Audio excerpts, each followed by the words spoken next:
It's so good to stand here and do nothing. The mere thought of having to return to mountains of criminal reports in the Hall of Karma makes me wish I could stand here forever and ever and ever.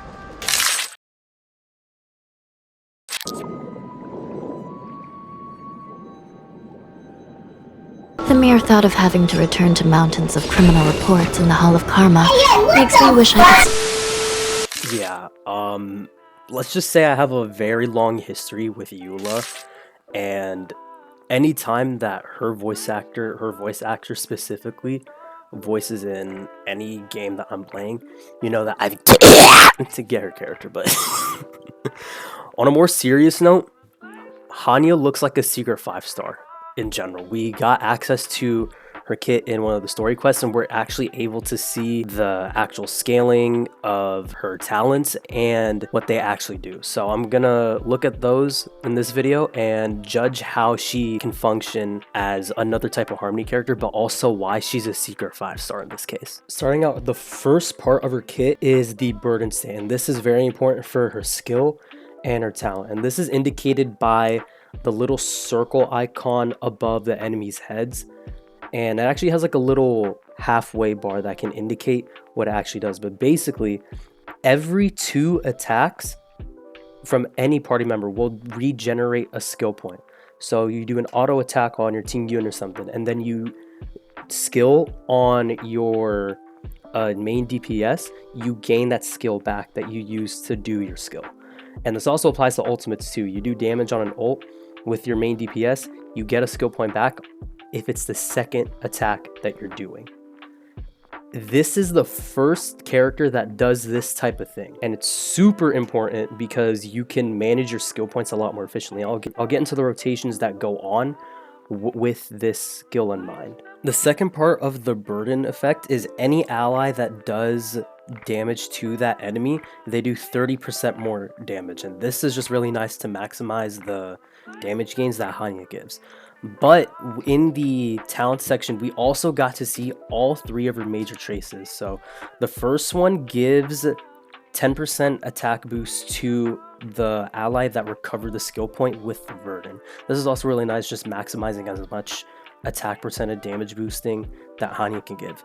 The second one's really important because if an ally kills an enemy that has the burden effect, and that burden effect only has 1 more tick, they recover an additional skill point. So how I see this is when you attack an enemy that has that burden state and you get that skill point back, if you kill them, then you get an additional skill point back. So if you kill the enemy, you're getting up to 2 skill points back if the burden effect only has 1 more tick on it. I don't think, and it doesn't even say like 2 or lower, it just says 1 or lower.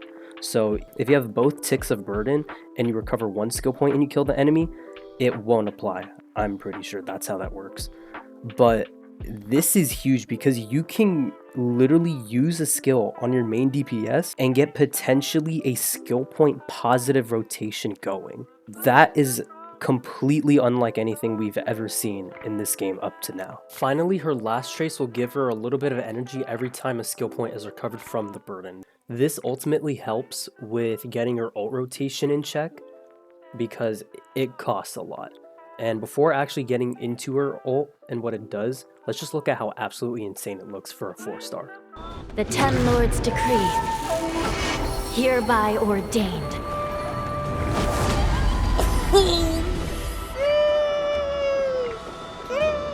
Yeah, I mean, like, when I say she is a secret 5-star, this is what I mean.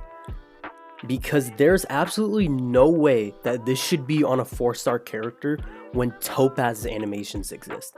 They absolutely hoed her and Numby's animations so badly, yet they give Hanya, a 4-star character, and like Gwynaifin's or even Luca's animations or ult animations, like this, like the amount of quality they have. It's fucking insane. But anyways, her ultimate gives a 20% speed boost based off of her own speed and gives 60% attack to a single ally for 2 turns. This implies that her buffs are absolutely incredible and basically tailor-made for hyper carry compositions. Because not only does she have the second highest attack boost in the game, I'm pretty sure Asta's 5 stacks are like 70% or something, but hers is the second highest at 60% to a single ally. This means that the hyper carry comps that you put her into will see immense gains for every single character except Blade. And some are saying the ult being single target is a detriment to her overall kit, but this allows any hyper carry to get sufficient buffs for they need, because like 60% attack, I don't know the exact conversion or comparison to damage bonus, but I'd wager that's around like a 25 to 30% damage bonus, because that's the truth. Like 60% is super high. Before looking into her best fits in a team comp, there's a couple of implications that you have to keep in mind when building. First and foremost, her ultimate costs 140 energy. That's like the highest in the game right now alongside Hua Hua. And that one trace helps with getting some energy back, but you essentially have to run an ER rope, and maybe even meshing cogs will be necessary because that gives you up to 8 energy every time on your turn. And if you're running an abundance in the team, running a Lycon that gives energy like Shared Feeling or Quid Pro Quo will help immensely for getting those rotations up. The second thing to note is her speed boost is not a base amount of speed like Asta's ultimate, but it's a percentage of her own speed. So this basically means you have to stack up as much speed as you possibly can. And this is easily achievable with 4-piece hacker that will essentially be her best in slot. And if you can get to a 134 breakpoint, you can buff your character with 27 speed. Now that might not sound as much, especially with Asta's 50 speed that she gives, but that's enough to make your character or your hyper carry on an attack boot to reach a 121 breakpoint, even get up to that 134 breakpoint if they have just like a little bit of speed substats. Lastly, going into the best teams that she fits into, obviously, like I've been reiterating, hyper carry comps will be the best type of team for her to be in. So instead of like having Bronya in this case or Tingyun, you can swap them out for Hanya in order to get more speed gains if you need and more attack gains if you need. Like for example, if you have a low speed Kafka, in this case I only have her at like 123, but if you're running attack boots on her, getting Hanya in there to get her up to, like I mentioned, the 127 if you have Hanya at the 134 breakpoint, getting Kafka to at least 127 will be super nice for proccing those dots up.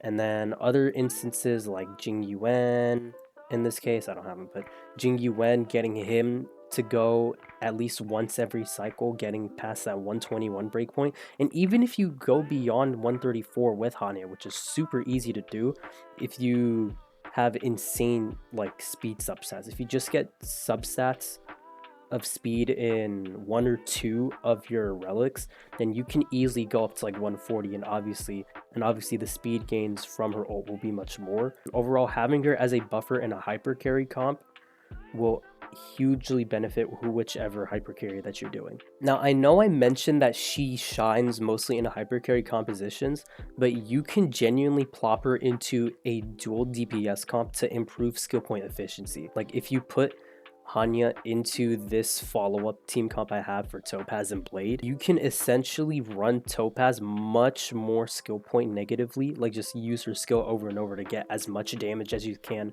from her, and Blade will just provide more skill points because he doesn't use that many per turn. And in addition, like I said, with the talent giving 30% damage to the enemy that's marked with burden, that will also help with buffing the 2 dual TPS in the composition.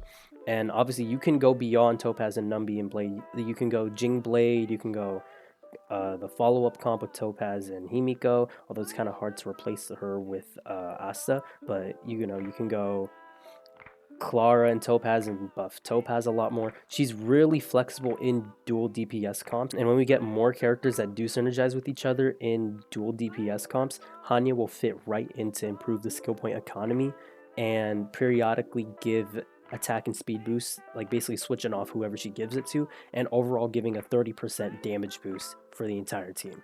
So that about wraps up this coverage of Hanya. Let me know if you're going to pull on Silverwolf or Argenti's banner just to get her. I really hope I lose a 50-50 on them because I really want Ron May. Anyways, that's it for today's video, and I'll see you guys later.